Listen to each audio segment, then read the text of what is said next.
Anti corruption બ્યુરોએ Surat મહાનગરપાલિકાના in charge chief fire officer Ishwar પટેલને રંગે હાથે લાંચ લેતા ઝડપી પાડ્યા છે.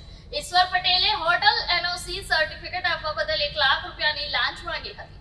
સુરતમાં ઇન્ચાર્જ ચીફ ફાયર ઓફિસરને 1 લાખની લાંચ લેતા એસીબીએ ઝડપ્યા છે. મળતી જાણકારી અનુસાર સુરત એસીબીની ટીમે મુગલી સરાયમાં આવેલ મુખ્ય કચેરીમાં સફળ ટ્રેપ ગોઠવી ઉધના અને લિંબાયત ઝોનના incharge deputy chief fire officer Ishwar પટેલને રંગે હાથે લાંચ લેતા ઝડપી પાડ્યા હતા.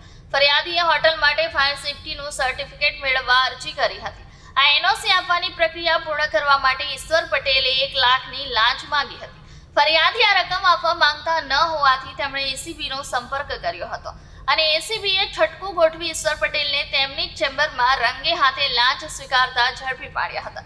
એસીબીએ ઈશ્વર પટેલ સામે સત્તાનો દુરુપયોગ કરી ભ્રષ્ટાચાર આચરવા બદલ તેમની સામે કાયદેસરની કાર્યવાહી હાથ ધરવામાં આવી છે. આ કાર્યવાહીને પગલે પાલિકાના અન્ય અધિકારીઓમાં પણ ફફડાટ વ્યાપી ગયો છે.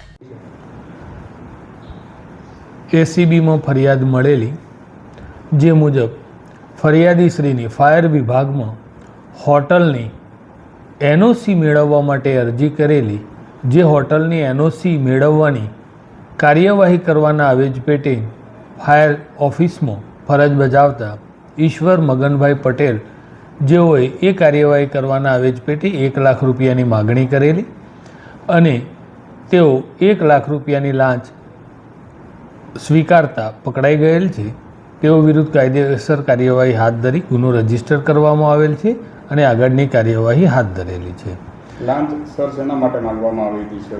હોટલની એનઓસી મેળવવા માટે, ફાયર એનઓસી મેળવવા માટે આ લાંચની માગણી કરેલી. અને આ ઈશ્વરભાઈ 1999થી ફાયર વિભાગમાં ફરજ બજાવે છે, જેઓનો અંદાજિત પગાર 95,000 આસપાસ છે. આગળની કઈ પ્રકારની કાર્યવાહી રહેશે? આગળ જે પુરાવાઓ મળશે એ આધારે અમે કાર્યવાહી હાથ ધરીશું અને એ બાબત વખતો વખત આપને પણ જણાવીશું.